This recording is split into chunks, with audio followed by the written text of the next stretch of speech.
Next up, we'll hear about the Water Exploratory to inform Colombia's next sustainability plan. Hi, this is a presentation about our semester-long project on the topic of water to inform the next sustainability plan. And a quick introduction, our team is made up of 5 seniors. We're all studying sustainable development.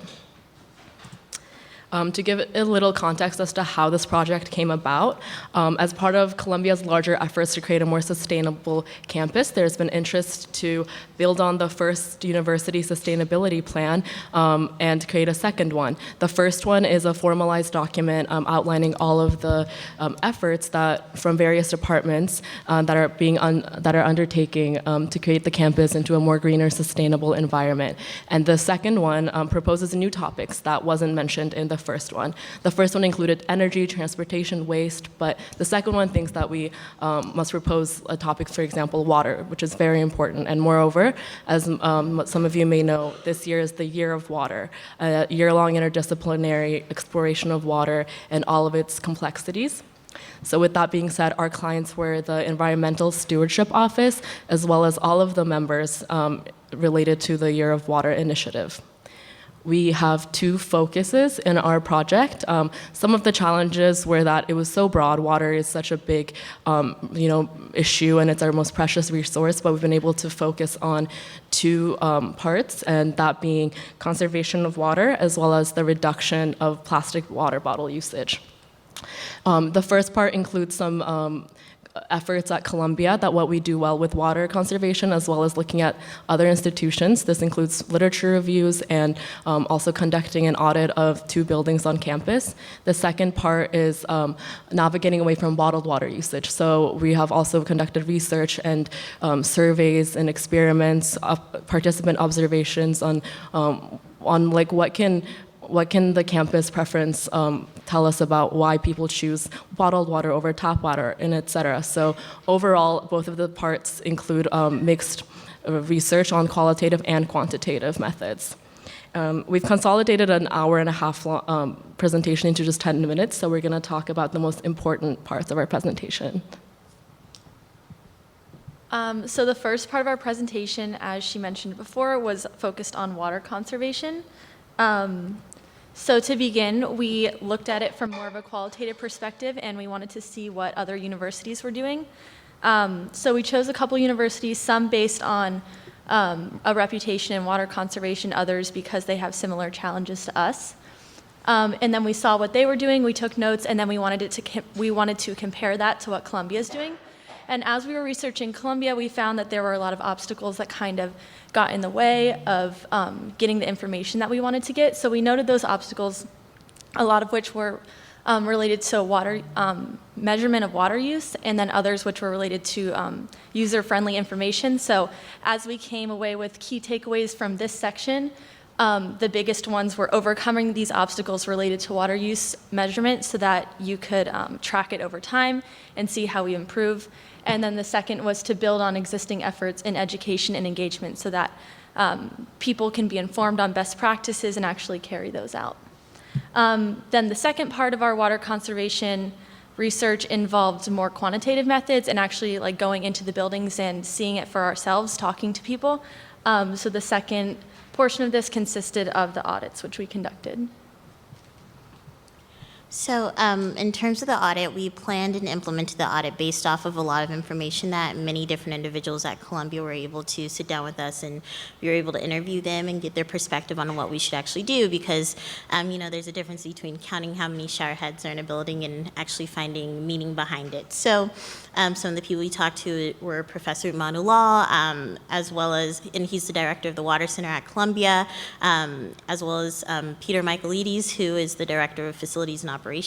But so essentially we took a lot of the information that those 2 and others provided to us, and we did an audit of Fernald Hall, which is a residential building, of course, which many of you know, as well as the Linfest Center of the Arts. And the ideology behind these was that Columbia's water system exists on a water loop, so a lot of the water that is dispersed between the buildings is all kind of documented and measured on a singular basis, and except for these 2 buildings, because Linfest is new and on Manhattan Haddonville's campus, and Fernald Hall is just individually metered. And so we were able to find a lot of information as well as implement a water footprint calculator for residents in Fernald to fill out so that they can understand what they think that their water usage is. And one of the most important takeaways from that was that the individual student consumes less water than they actually think, which is something that we are still looking at what that means for Colombia, but it's something very interesting in terms of students being aware of how much water they use and hopefully implementing that conservation in the future. But in the meantime, we are looking also at water bottle alternatives so that students know how much plastic and other impacts that they have from acquiring water around campus.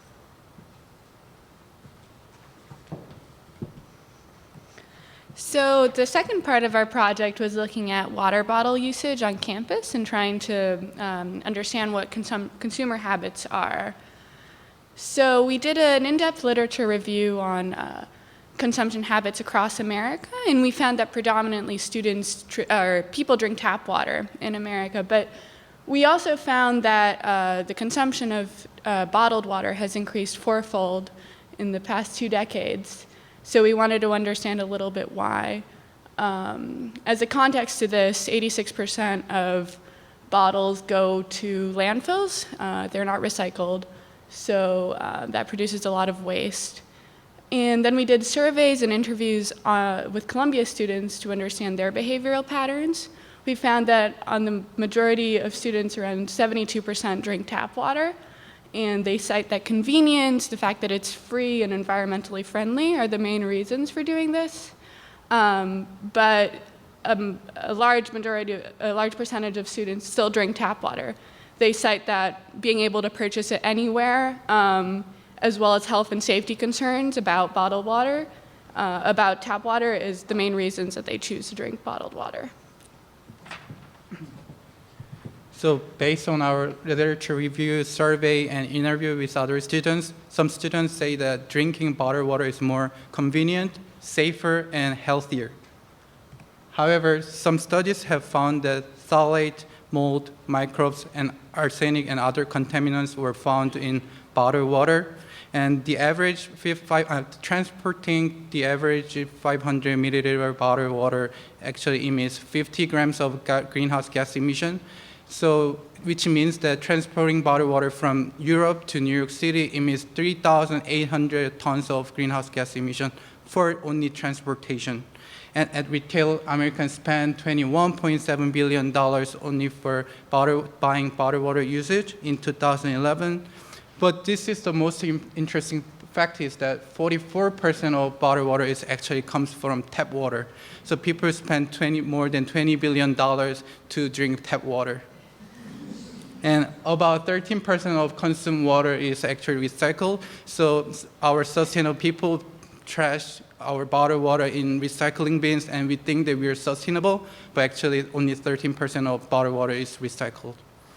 However, in terms of tap water, it's more convenient, healthy, because New York City has some of the best water in New York City, and it provides filtered water, so they check the water quality every morning and every day before they provide the water to New Yorkers.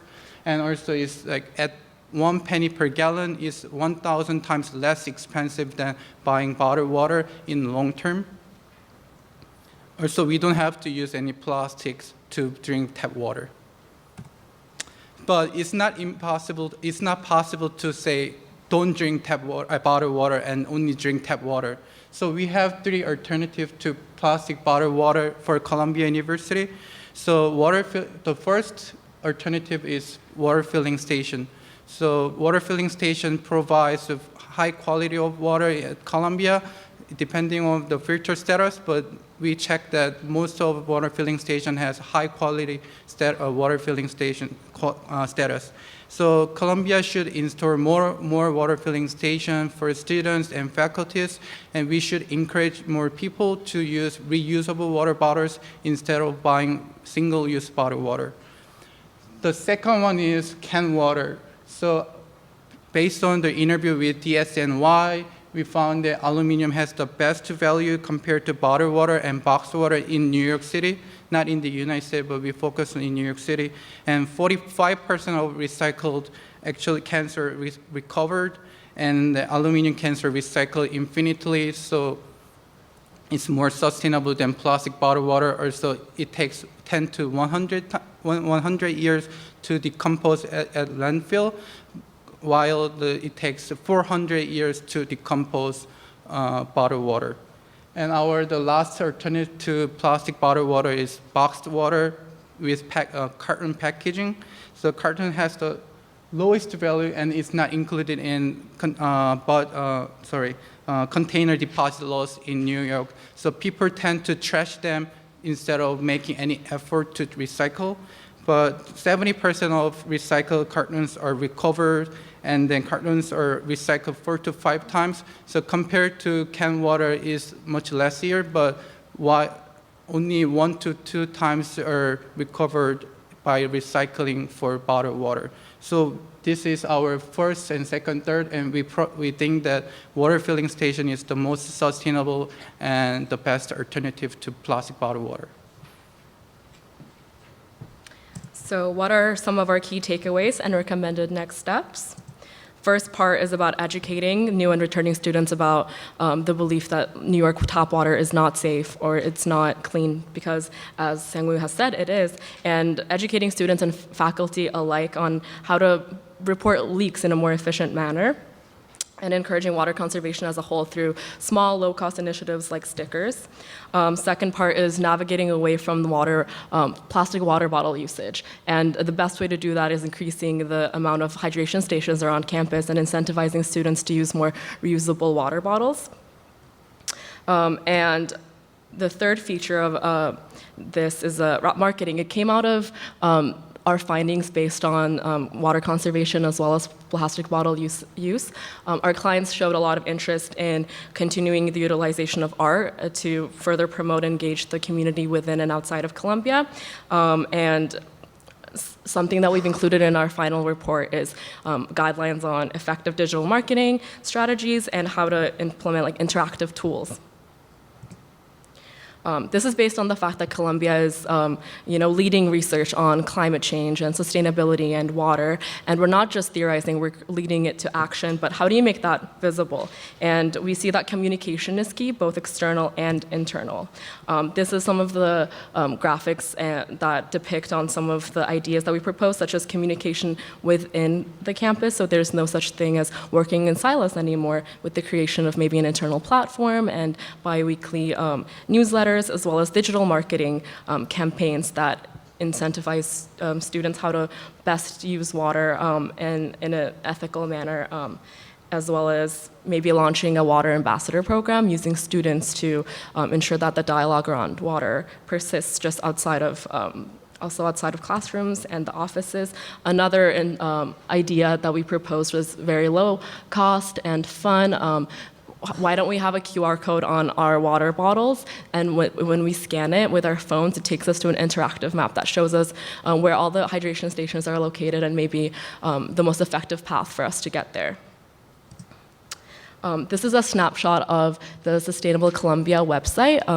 When we gave our midterm presentation, it was under construction, and we're really happy to see that by now it has come a really long way. It implements a lot of the features that we have outlined in our presentation. It's a great tool for all of you to also check out. It informs us of all these great recycling initiatives and how to be more sustainable in our water usage.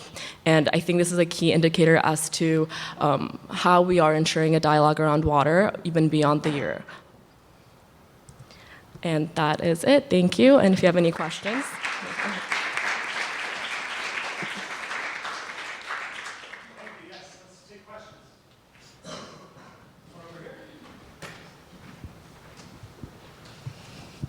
Hi there. I don't know if you could elaborate, why is it such a low rate of the water bottles being recycled, just in general? Why are water bottles such a low rate of them being recycled? Because you said it was 13%. Yeah, right? So 90% of plastic are recycled because they have lower quality, because every plastic bottle does not have high quality when they're being trashed. So only they collect high quality of plastic, so then they transport to another country to sell by,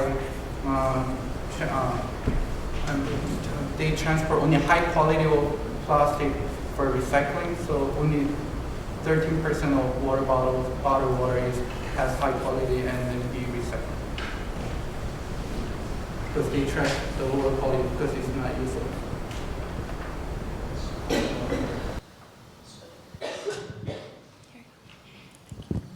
Hi. You mentioned that you did a survey for students to understand their water consumption behavior. Is there a similar survey that you did for the faculty, or is there a plan that the office has to conduct such a survey? So I'm not sure if the office has a plan to conduct one for faculty, but the reason why we did it for Fernald was because it was integrated with the kind of with the audit for Fernald, and because Fernald is mainly a residential building, that would be the most most relevant statistic. But that is a really great idea and something that we could definitely push forward to the office.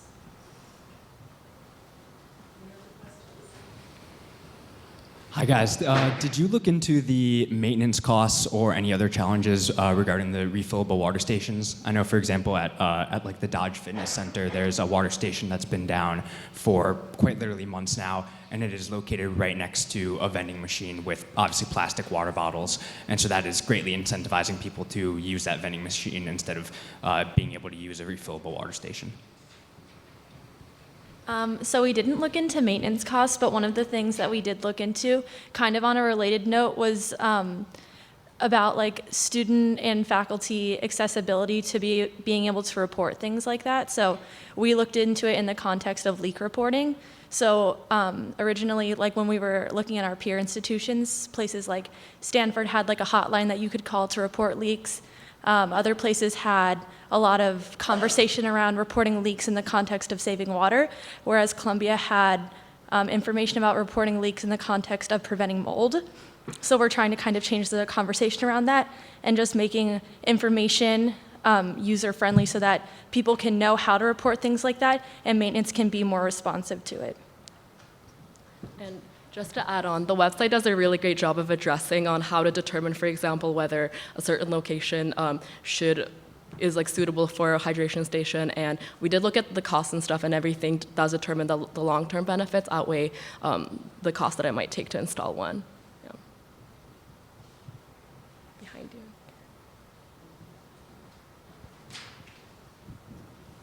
you. Did you guys differentiate between people's use of like flavored water and like sparkling water as opposed to just like normal bottled water? Because I feel like a lot of people are more likely to use plastic bottles to drink that as opposed to buying canned alternatives because they're like $3 more expensive sometimes.